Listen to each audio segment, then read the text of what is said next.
இன்னைக்கு Adobe Illustratorோட tools பற்றி பார்க்க போகிறோம். அதில் முதல் 2 டூல் பற்றி பார்க்கலாம்.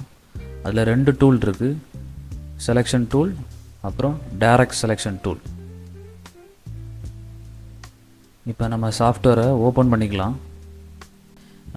நம்ம சேனலை சப்ஸ்கிரைப் பண்ணி வைங்க. இதே போல் தொடர்ச்சியாக Adobe Illustrator பற்றியும் டெக்னிக்கு சம்மந்தமான வீடியோஸும் அப்லோட் பண்ணலான்னு இருக்கிறேன். கொஞ்சம் சப்போர்ட் பண்ணுங்கள், சப்ஸ்கிரைப் பண்ணி வைங்க. இதில் பார்த்தீங்கன்னா ஆல்ரெடி ட்ரா பண்ண ஒரு பிக்சர் எடுத்து வச்சுருக்கேன். இதை நம்ம எப்படியெல்லாம் செலக்ட் பண்ணலாம் அப்படிங்கிறத பார்க்கலாம். இது செலெக்ஷன் டூல். இதுதான் ஃபஸ்ட்டு டூல், நம்ம பார்க்க வேண்டிய முதல் டூல் இதுதான். இந்த டூல் வந்து டைரக்ட் செலெக்ஷன் டூல். இந்த டூலோட ஷார்ட்கட் வந்து வி, கீபோர்டில் வி. இந்த ஷார்ட்கட்டோட இந்த டைரக்ட் செலெக்ஷனோட ஷார்ட்கட் வந்து ஏ. நம்ம ஷார்ட்கட்டை மெயினாக தெரிஞ்சு வச்சுருக்கணும். அப்போ தான் நம்ம ஃபாஸ்ட்டாக ஒர்க் பண்ண நமக்கு ஏதுவாக இருக்கும். நம்ம டேரெக்டாக இப்போ வி பட்டனை ப்ரெஸ் பண்ணிட்டோம் அப்படின்னா அந்த டூல் செலக்ட் ஆகிரும். ஏ செலக்ட் ஆகிட்டோன்னா ஏ செலக்ட் பண்ணோன்னா டைரக்ட் செலெக்ஷன் டூல் செலக்ட் ஆகிரும். நீங்கள் அங்கே பார்த்தீங்கன்னா தெரியும். இப்போ வி ப்ரெஸ் பண்ணுறேன், செலெக்ஷன் டூல் செலக்ட் ஆகிடுச்சு. ஏ ப்ரெஸ் பண்ணுறேன், டைரக்ட் செலெக்ஷன் டூல் வந்து செலக்ட் ஆகிடுச்சு. இப்போ நம்ம அது எப்படி ஒர்க் பண்ணுறதுன்னு பார்த்துடலாம். இப்போ வியை ப்ரெஸ் பண்ணிப்போம். இப்போ செலெக்ஷன் டூலில் இருக்கும். இப்போ நீங்கள் அந்த மவுஸை ட்ராக் பண்ணி அதை பக்கத்தில் கொண்டு போனீங்கன்னா அதில் செலெக்ஷன் காமிக்கும், அதுக்கு அதோட நேம் காமிக்கும், செலெக்ஷன் டூல். இப்போ அந்த செலெக்ஷன் டூல் எப்படி ஒர்க் ஆகும் அப்படின்னா, இப்போ நீங்கள் இந்த இந்த இந்த ட்ரா பண்ண அந்த சப்ஜெக்ட் மேலே கிளிக் பண்ணுறீங்கன்னா மொத்தமாக செலக்ட் ஆகும். அதாவது இதை வந்து மொத்தமாக குரூப் பண்ணி வச்சுருக்காங்க. ஒரு நிமிஷம்.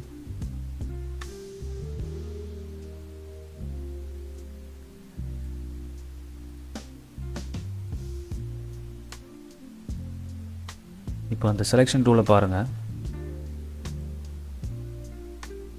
இப்போ நான் அந்த ஆப்ஜெக்டை செலக்ட் பண்ணுறேன். ஸ்மைலி கீழே இருக்கக்கூடிய அந்த மவுத்து சிம்பிள் இருக்குல்ல, அதை செலக்ட் பண்ணுறேன் பாருங்கள். மொத்தமாக செலக்ட் ஆகிரும். இப்போ அதை பிடிச்சி ட்ராக் பண்ணும்போது எங்கே வேணாலும் கொண்டு போய்க்கலாம்.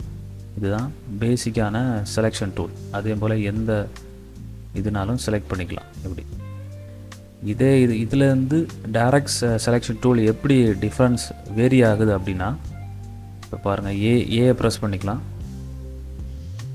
ஏ ப்ரெஸ் பண்ணும்போது ஒவ்வொரு சிங்கிள் பாயிண்ட்டும் நமக்கு ஹைலைட் ஆயிரும். இப்போ நான் கண்ட்ரோல் ப்ரெஸ் பண்ணிவிட்டு கண்ட்ரோல் ப்ளஸ் பட்டனை ப்ரெஸ் பண்ணுறேன், அதாவது ஆட் பட்டன். அப்போ ஜூம் ஆயிரும், நீங்கள் தெரிஞ்சுக்கலாம். இப்போ செலெக்ஷன் டூலை செலக்ட் பண்ணும்போது அந்த மொத்த ஆப்ஜெக்டும் சேர்ந்தே உங்களுக்கு செலக்ட் ஆயிரும். டைரக்ட் செலெக்ஷனோட யூஸ் பண்ணிங்கன்னா இப்போ பார்த்தீங்களா, இந்த சிங்கிள் இப்படி இதுதான் ஒவ்வொரு பாயிண்ட்டும் நமக்கு தனித்தனியாக செலக்ட் ஆகும். ஜூம் குறைச்சிக்கலாம். சப்போஸ் இந்த மவுத் வந்து உங்களுக்கு ஏதாவது மாற்றி அட்ஜஸ்ட் பண்ணணும் அப்படின்னா இப்படி பண்ணிக்கலாம். இல்லை வேண்டாம் அப்படின்னா கண்ட்ரோல் இசட் ப்ரெஸ் பண்ணி வெளியே வந்துக்கலாம். இதுதான் டைரக்ட் செலெக்ஷனுக்கும் நம்ம நார்மல் செலெக்ஷனுக்கு உள்ள டிஃப்ரென்ஸ். இப்போ நீங்கள் அடுத்த ஆப்ஜெக்ட் செலக்ட் பண்ணணுன்னா வியை ப்ரெஸ் பண்ணிவிட்டு மேலே உள்ள லெட்டரை ப்ரெஸ் பண்ணிட்டு ஏ ப்ரெஸ் பண்ணிங்கன்னா உங்களுக்கு ஜூம் பண்ணி பார்த்தா தான் தெரியும் அதில் என்னென்ன பாயிண்ட்ஸ் இருக்குன்னு. இப்போ இந்த பாயிண்ட்ஸ் இருக்குது. இப்போ இந்த பாயிண்ட்ஸை சின்னதாக அட்ஜஸ்ட் பண்ணணுன்னா இந்த பாயிண்ட்டை மட்டும் செலக்ட் பண்ணிவிட்டு இப்படி நீங்கள் அட்ஜஸ்ட் பண்ணிக்கலாம். இந்த மாதிரி இதுதான் டைரக்ட் செலெக்ஷனுக்கும் நார்மல் செலெக்ஷனுக்குள்ள டிஃப்ரென்ஸ். நன்றி. இன்றைக்கி இந்த 2 டூல் போதும். நாளைக்கு அடுத்த 2 டூல் பற்றி உங்களுக்கு எக்ஸ்பிளைன் பண்ணுறேன். நன்றி, வணக்கம்.